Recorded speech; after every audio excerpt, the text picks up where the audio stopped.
Hello and welcome to Crack Academy. My name Shashank Roy और आज एक नया आर्टिकल लेके आए हैं म्यांमार के बारे में। म्यांमार में अभी why are people fleeing Myanmar for Mizoram.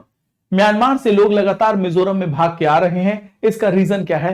India के बॉर्डर स्टेट में हो क्या रहा है, सिविल वॉर, और उसका इंपैक्ट इंडिया पे क्या होगा। इंडिया एक नेबरिंग स्टेट है और हम अपने नेबरहुड फर्स्ट पॉलिसी को लेके चलते हैं। किसी भी तरीके का डिस्टर्बेंस, टीम इसको ऐसा समझ लेते हैं, ये रहा हमारा इक्वेट, ऐसे ले लीजिए और आप एक मैप बना लीजिए इंडिया का। ठीक है, इंडिया का मैप बना लीजिए। ठीक है, ये रहा आपका नॉर्थ ईस्टर्न स्टेट और हम जरा नेबरिंग कंट्रीज के बारे में हम बात कर लेते हैं। म्यांमार,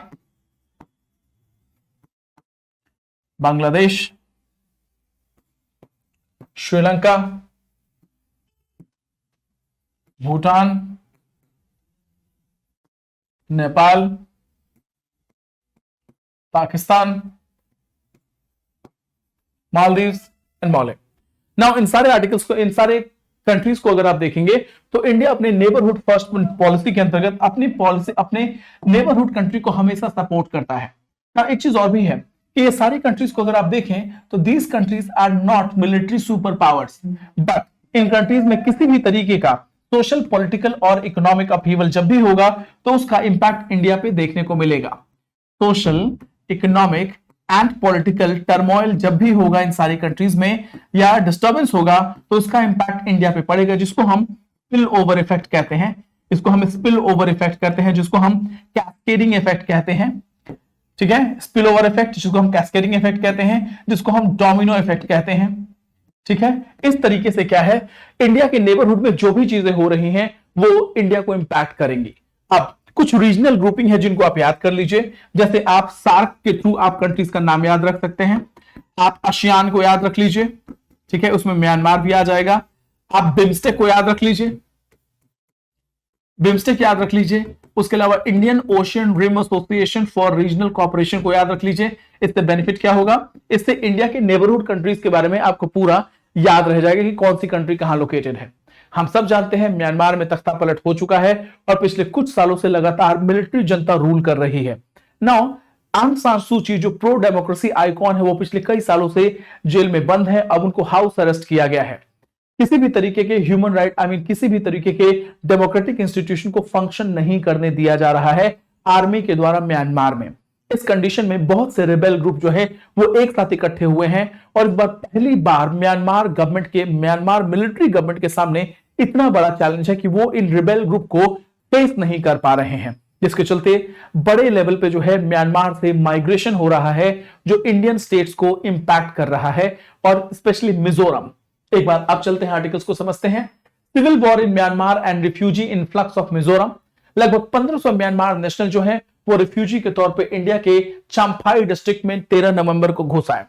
गवर्नमेंट ऑफ इंडिया ने, हालांकि अगर देखें तो वियना कन्वेंशन ऑन रिफ्यूजीज की अगर हम बात बोलें तो एक वर्ड आता है policy of non refoulement. Policy of non refoulement का मतलब क्या है? पॉलिसी ऑफ नॉन रिफॉल्वमेंट का मतलब यह है कि अगर कोई पर्सन आपकी कंट्री में असाइलम के लिए आता है, रेफ्यूजी के तौर पे आता है, तो अगर आपने उस कन्वेंशन को साइन न भी किया है तो भी आप उसको जबरदस्ती वापस नहीं भेज सकते। This is known as non refoulement. So triggered by intense gun fight चल रही है म्यांमार के चिन स्टेट के बीच में। चिन स्टेट में army and pro democracy militias, ये वो मिलिशियाज हैं जो मिलिट्री जनता के अगेंस्ट में खड़े हो गए हैं ना। सिविल वॉर का जो इस बार का जो लेवल है वो पहले से बहुत बढ़ा हुआ है, बहुत अच्छा कोऑर्डिनेशन है और मिलिट्री कई जगह पे इनको फेस नहीं कर पा रही है। कोऑर्डिनेटेड अटैक लॉन्च किए हैं जिसका नाम रखा गया है operation 1027 by three brotherhood alliance weekends Janata forces in शान स्टेट। शान स्टेट में जनता स्टेट यानी मिलिट्री पावर जो है वो कहीं ना कहीं कमजोर पड़ रहा है क्योंकि ऑपरेशन 1027 में 3 अलग अलग डेमोक्रेसी लीडर्स जो हैं, ग्रुप है, रिबेल ग्रुप इकट्ठे हो चुके हैं। रेबल ने चिन स्टेट में अटैक किया है, लगभग 60,000 जो है डिस्प्लेस 60,000। शान स्टेट में लगभग 2 लाख लोग डिस्प्लेस हो चुके हैं तख्ता पलट के बाद से और ये सिविल रिबेल हमेशा अटैक कर रहे हैं, लगातार कॉन्फ्लिक्ट चल रहा है। म्यांमार के सिविल वॉर की बात करते हैं।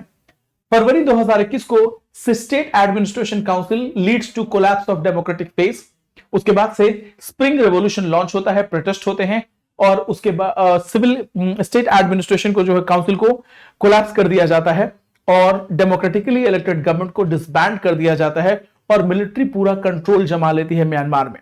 उसके बाद स्प्रिंग रेवोल्यूशन होता है, प्रोटेस्ट होते हैं, स्ट्राइक होता है, सिविल डिसोबीडियंस होता है, national unity consulate council form होती है। इसका पर्पस क्या होता है कि एक फेडरल डेमोक्रेटिक चार्टर बनाना है और नेशनल यूनिटी गवर्नमेंट को फिर से वापस मिल लेके आना है सत्ता में।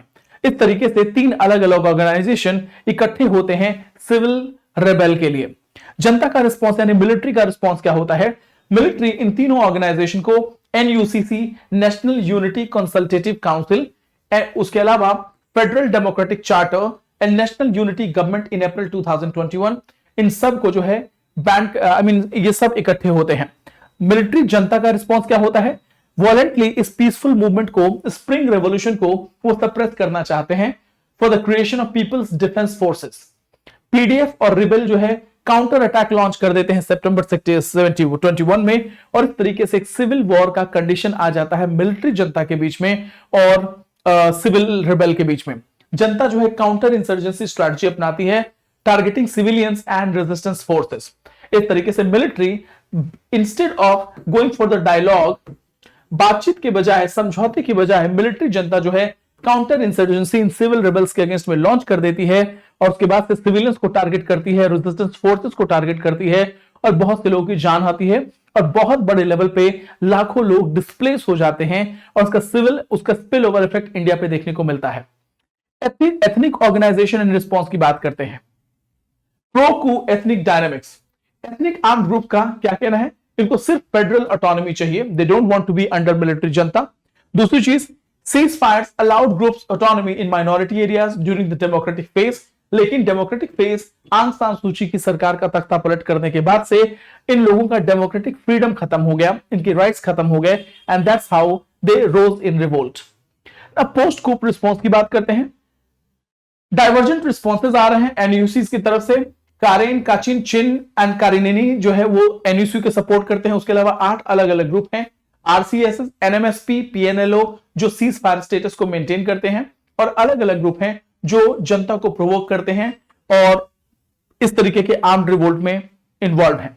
ना ऑपरेशन 1027 और आफ्टर ऑपरेशन 1027 और उसके बाद क्या हुआ? Brotherhood alliance interest, brotherhood alliance क्या कर रहा है मिलिट्री जनता के अगेंस्ट में? They seeks historical justice and regaining lucrative assets. TNLA का पर्पस यह है कि तांग रीजन का कंट्रोल चाहिए स्ट्रेटेजिक एंड इकोनॉमिक रीजन से। A operates near Chinese border with vital economic interest.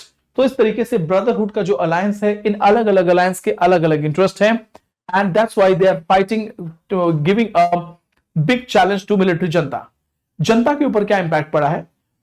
Operation 1027 को अगर देखा जाए तो इन्होंने रेबेल फोर्सेस को कंसोलिडेट कर दिया है, मल्टी फ्रंट बैटल जनता के लिए क्रिएट कर दिया है, यानी जनता को अब एक साथ मल्टीपल फ्रंट पे फाइट करना पड़ेगा जो इनके लिए बहुत ही चैलेंज हो रहा है। काउंटर ऑफेंसिव लॉन्च किए हैं, वायलेंस लगातार बढ़ता चला जा रहा है लेकिन इसका इंपैक्ट सिविलियंस के ऊपर बहुत ज्यादा पड़ रहा है।